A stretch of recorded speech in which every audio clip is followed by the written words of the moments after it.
Hello दोस्तों, एक और डरावनी कहानी अमावस की काली रात।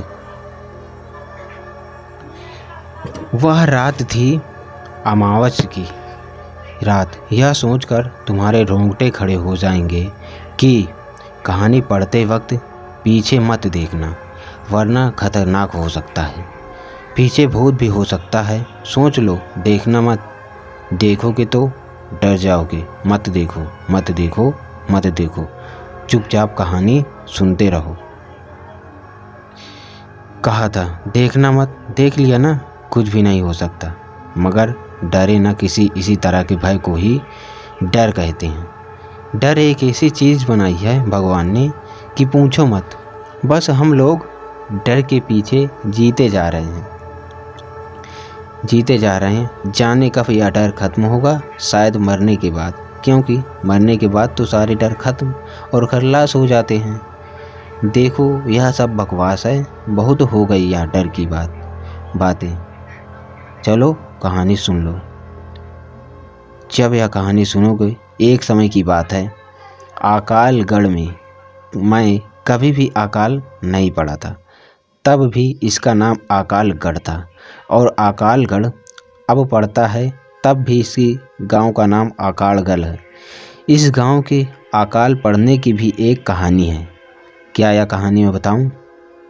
नहीं सुनाऊं, नहीं बताऊं तो तुम्हें क्या फ़र्क पड़ेगा। चलो अब असली बात पर आते हैं। अकालगढ़ में दो भाई नीरज और राजू अपनी बीवी के साथ बढ़िया रहा करते थे। राजू और नीरज में अच्छा बनती थी। नीरज के विवाह नहीं हुआ था, पर होने वाला था। कुछ दिनों के बाद नीरज की भी शादी हो गई थी। कुछ दिनों तक तो ठीक ठीक चल रहा था, पर उनकी बीवियों में आपस में नहीं बनती थी, तो उन्होंने अलग अलग रहने का फैसला किया। दोनों अलग अलग रहने लगे। राजू अलग होने पर बहुत कमज़ोर हो गया था। पहले वह भाई नीरज के साथ थोड़ा बहुत काम काज कर लिया करता था। वह दिन दिन और कमज़ोर होता गया। उसकी आर्थिक स्थिति खराब हो गई थी और वह नीरज अपना काम काज सही करता था। उसने अपनी मेहनत से काफ़ी अनाज खेती से उगाया। यह देख देख कर उसका भाई राजू बहुत जलता था, पर नीरज अपनी तरह से सही था। एक दिन राजू और उसकी पत्नी ने मिलकर नीरज की पत्नी को रात में मार दिया। नीरज किसी काम से बाहर गया हुआ था। दोस्तों, वह रात अमावस्या की थी। चांद अपनी पूरी रोशनी पर था। तारे टिमटिमा रहे थे। रात बिल्कुल भी शांत थी और उन्होंने उन दिनों उसके घर में कूदकर पहले सारा अनाज चुरा लिया। और जब नीरज की पत्नी को पता चला कि उनके अनाज की कोई चोरी कर रहा है, तब उसने उठकर देखा तो राजू और उसकी बीवी अनाज चुराने में लगे थे। तब नीरज की बीवी ने कहा कि आप क्या कर रहे हो, अपने ही घर में चोरी। यह सुनकर राजू और उसकी बीवी ने सोचा कि अगर इसने गांव वालों को बता दिया तो लोग हमें गांव से ही निकाल देंगे।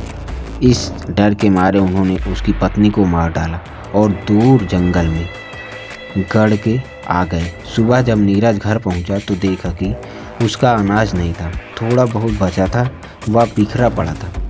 जब उसने अपनी पत्नी को आवाज़ लगाई, पर कोई जवाब नहीं आया। उसने सारे घर को छान डाला, पर वो कहीं नहीं मिली। फिर उसने अपनी भाभी से पूछा कि मेरी बीवी कहाँ गई है। तो उसने हड़बड़ा के बोला, मुझे नहीं पता, कल शाम तक तो घर पर ही थी। इतना पूछकर उसने पड़ोसी से पूछा तो किसी ने कहा पता नहीं, और किसी ने बताया शाम तक तो घर पर ही थी। वो बहुत घबरा गया और कुछ लोगों को बताया कि घर का सारा अनाज किसी ने चुरा लिया और मेरी बीवी का भी पता नहीं है। कहाँ है वो? उसने घर जाके देखा तो उसे उन गेहूं से एक चाकू मिला और कुछ खून भी पड़ा था। और उसने सब कुछ समझ आ गया कि उसे किसी ने मार के सारा अनाज चुरा लिया। तब उसने छत पर जाकर देखा तो उसे कुछ अनाज भी गिरा मिला। तो उसने अपने भाई राजू पर शक हुआ, पर नीरज वैसे भी अपने भाई राजू की बहुत इज्जत करता था, इसलिए उसने कुछ कहा नहीं। तब एक दिन राजू ने कहा कि तू अकेला मत रहे, हमारे साथ ही आजा, हम साथ ही रहेंगे। वह राजू को मना तो नहीं कर सकता, इसलिए वह उसके